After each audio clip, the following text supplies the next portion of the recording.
ایک اضافی منفعت فائدہ وصف تو ہو سکتا ہے، حدیث کے صحیح ہونے کے لیے راوی کا فقیہ ہونا یہ محدثین کے نزدیک یہ کوئی شرط نہیں ہے۔ یہ بات صرف امام ابو حنیفہ رحمہ اللہ نے وہ اس کے قائل ہے کہ راوی فقیہ بھی ہونا چاہیے۔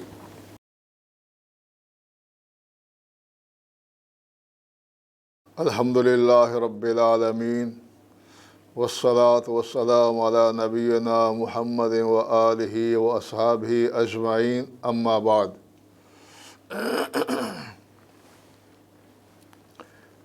پچھلے دروس میں ہم صحیح لذاتہ جو روایت حدیث ہے اس کی شرائط ہم بیان کر چکے ہیں 5: اتصال سند اور راوی کا عادل ہونا، راوی کا ضابط ہونا، اور عدم شذوذ اور عدم علت۔ یہ جو 2 شرطیں ہیں راوی کا عادل اور ضابط ہونا، یہ راوی کے قبول ہونے کی بنیادی 2 شرطیں ہیں۔ اور پہلی جو شرط اتصال سند، اس کا تعلق سند کے ساتھ۔ آخری جو 2 شرطیں ہیں عدم شذوذ اور عدم علت، زیادہ تر ان 2 شرطوں کا تعلق متن الحدیث سے ہوتا ہے سند کے مقابلہ میں۔ تو آج کا ہمارا موضوع ہے کہ راوی کے مقبول ہونے کی کیا شرائط، کون سا راوی ہے جو ہماری نظر میں مقبول ہے، اس کی روایت قبول کی جائے گی۔ اس کی بنیادی 2 شرطیں ہیں راوی کا عادل ہونا اور راوی کا ضابط ہونا۔ عادل کون ہوتا ہے اس کی تفصیل ہم شروع میں بیان کر چکے ہیں صحیح حدیث کی تعریف میں، اور اسی طرح جو ضابط ہونا، ضبط کے جو درجے ہیں، راوی کا جو ضبط صدر اور ضبط کتاب، یہ بھی ہم پیچھے بیان چکے ہیں۔ تو بنیادی طور پر یہ جو 5 شرطیں ہیں صحیح حدیث کی، اس میں سے جو 2 شرطیں ہیں راوی کا عادل ہونا، راوی کا ضابط ہونا، جو راوی عادل اور ضابط ہوگا اس کی روایت قبول کی جائے گی۔ ان 5 شرائط پر تو امت کا اجماع ہے، اور بعض فقہاء نے یا بعض محدثین نے کچھ مزید بھی اضافی شرائط لگائی ہیں صحیح حدیث کے روایت حوالے سے یا راوی کے حوالے سے، کہ راوی کا فقیہ ہونا، وہ فقیہ بھی ہو۔ یہ ایک اضافی منفعت فائدہ وصف تو ہو سکتا ہے، حدیث کے صحیح ہونے کے لیے راوی کا فقیہ ہونا یہ محدثین کے نزدیک یہ کوئی شرط نہیں ہے۔ یہ بات صرف امام ابو حنیفہ رحمہ اللہ نے وہ اس کے قائل ہے کہ راوی فقیہ بھی ہونا چاہیے۔ ان کا یہ جو قول ہے اس کے ساتھ باقی تمام محدثین کا اتفاق نہیں ہے، ان کے اس قول کے ساتھ۔ اگلی جو بات وہ یہ ہے کہ جرح کب قبول ہوتی ہے اور تعدیل کب قبول ہوتی ہے۔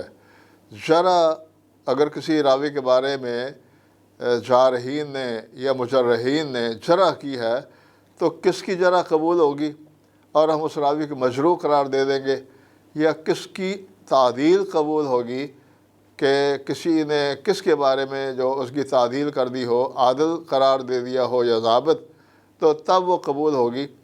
تو اس کی کچھ تفصیل ہے۔ پہلی بات یہ سمجھ لیں کہ تعدیل غیر مفسر قبول کر لی جاتی ہے۔ اس کی وجہ یہ ہے کہ تعدیل کے اسباب بہت زیادہ ہیں۔ اب وہ اگر بیان کرنے بیٹھ جائے گا معدل، تعدیل کرنے والا، وہ بڑا نمازی ہے، روزے بھی رکھتا ہے، عمرے بھی تو وہ لمبی کہانی ہے، یا وہ اس میں یہ عیب نہیں پایا جاتا، وہ یہ گناہ بھی نہیں کرتا، یہ گناہ بھی نہیں کرتا، تو اس طرح جو تعدیل کے اسباب ہیں کیونکہ ان کی تفصیل بہت زیادہ ہے، اس وجہ سے محدثین نے یہ بات طے کر دی ہے کہ تعدیل مبہم یا غیر مفسر بھی قبول کر لی جائے گی، اس لیے کہ اس کے اسباب ہیں بہت زیادہ، ان کا احاطہ کرنا مشکل ہوگا کہ آپ اس کی ساری خوبیاں بیان کریں اور پھر جو سارے عیوب کی نفی کریں۔ لہذا ہم نے یہ طے کر لیا کہ اگر کوئی راوی کسی محدث کسی کی تعدیل کرے گا تو اگر وہ مفسر نہ بھی ہو، یعنی اس کا کوئی سبب بیان نہ بھی کرے، تو ہم اس کو مان لیں گے۔ دوسرا یہ ہے کہ جو جرح ہے وہ مفسر قبول ہوتی ہے، اس کے لیے غیر مفسر جرح قبول نہیں کی جاتی۔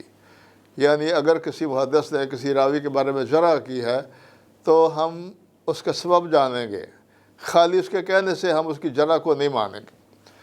اس کی بنیادی وجہ یہ ہے، دو ہیں۔ ایک تو یہ کہ جرح کے اسباب کم ہوتے ہیں، مثال کے طور پر کہ اس کا حافظہ کمزور ہے، کوئی لمبی چوڑی بات کرنے کی ضرورت نہیں ہوتی، یا وہ بھول جاتا ہے، لمبی چوڑی بات کرنے کی ضرورت نہیں ہوتی، یا اس کے عقیدے میں خرابی ہے، وہ بدعتی ہے وہ شخص، یا اس پر تہمت لگی ہے شیعہ ہونے کی یا قدریہ ہونے کی۔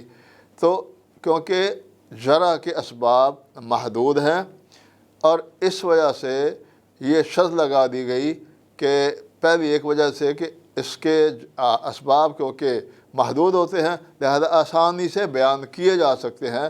جرح کرنے والا وہ سبب بیان کر سکتا ہے کہ کون سا اس میں عیب پایا جاتا ہے، جس کی وجہ سے اس کی روایت جو ہے متروک سے چھوڑ دی ہے۔ ایک بات یہ ہے، اور پھر دوسری بات یہ ہے کہ جرح میں اختلاف بھی ہو سکتا ہے، یعنی ایک محدث کسی راوی کو مجروح قرار دیتا ہے اور دوسرا کو محدث جو ہے اس کی تعدیل کرتا ہے، تو کیونکہ اختلاف ہو سکتا ہے، اس وجہ سے بھی جرح کا مفسر ہونا، مبین ہونا، اس کی وضاحت ہونا وہ ضروری ہے۔ اس کی وجہ یہ ہے کہ ممکن ہے کسی راوی کے بارے میں اگر امام مسلم نے جرح کی ہے، جو الفاظ انہوں نے بیان کیے ہیں دوسرے محدثین کے ذریعے وہ جرح نہ ہو۔ اب اس کی مثالیں کتابوں میں موجود ہیں۔ مثال کے طور پر کوئی اس طرح کی مثالیں موجود ہیں اصول حدیث کی کتابوں میں کہ میں نے فلاں بندے کی روایت چھوڑ دیا، اس کا قد بڑا لمبا تھا، اس طرح۔ اب یہ کوئی جرح تو نہیں ہے، تو اس وجہ سے جرح کے لیے بنیادی شرط لگا دی گئی ہے کہ جرح مفسر ہونی چاہیے تب قبول ہوگی، اور اگر جرح مبہم ہے تو اس کی جرح جارے کی مجرے کی جرح قبول نہیں کی جائے گی۔ ایک تو اس کے اسباب بہت کم ہے، ایک دو لفظوں میں بیان کر دے گا کہ یہ بھول جاتا ہے، یہ ہے اور وہ ہے، جو بھی اس کا حافظہ خراب ہو گیا ہے، اب تو لہذا اس کی روایت میں نہیں دیتا۔ اور دوسرا یہ ہے کہ جو الفاظ ہے جرح کے اگر وہ مبہم ہو تو پھر اس میں اختلاف ہو سکتا ہے کہ ایک نزدیک وہ جرح ہو اور دوسرے نزدیک وہ جرح نہ ہو۔ تو یہ پتہ کرنے کے لیے کہ کیا اس کی جو جرح ہے وہ درست ہے یا نہیں، اس کا مفسر ہونا ضروری ہے۔ جو جرح کرنے والا محدث ہے اس کا ساتھ سبب بھی بیان کرے گا، اس کی علت بھی، وہ عیب اور کمزوری جس کی وجہ سے اس کو مجروح قرار دیا ہے تو اس کو بھی بیان کرے گا۔ تیسری بات یہ ہے کہ اگر کسی راوی کے بارے میں جرح بھی موجود ہے اور تعدیل بھی موجود ہے تو پھر ہم کیا کریں گے؟ اب دیکھیں جرح ہے نا، امام بخاری پر بھی لوگوں نے جرح کر دی، امام مالک پر بھی جرح کر دی، امام حنبل پر بھی جرح کر دی، تو ہم نے کو مانا تو نہیں ہے۔ تو اگر کسی راوی کے بارے میں جرح بھی وارد ہو اور تعدیل بھی، تو پھر کس کو مقدمہ رکھیں گے؟ جرح کو۔ کس کو مقدمہ رکھیں گے؟ جرح کو۔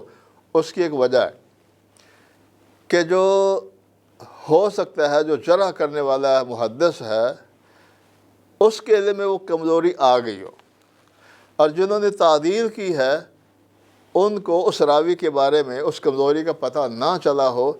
جو جرح کر رہا ہے اور وہ جارح ہونے کی قابل، اس میں راوی محدث کے مجرح ہونے کی یا جارح ہونے کی شرائط پائی جاتی ہیں، وہ اس میں صلاحیت ہے جرح کی، تو ہو سکتا ہے کہ اس کو اس کمزوری کا پتہ چل گیا ہو، لہذا اس نے جرح کر دی۔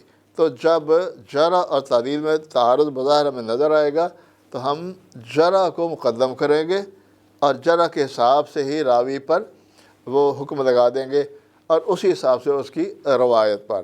سبحان ربک رب العزت عما یصفون وسلام علی المرسلین والحمد للہ رب العالمین۔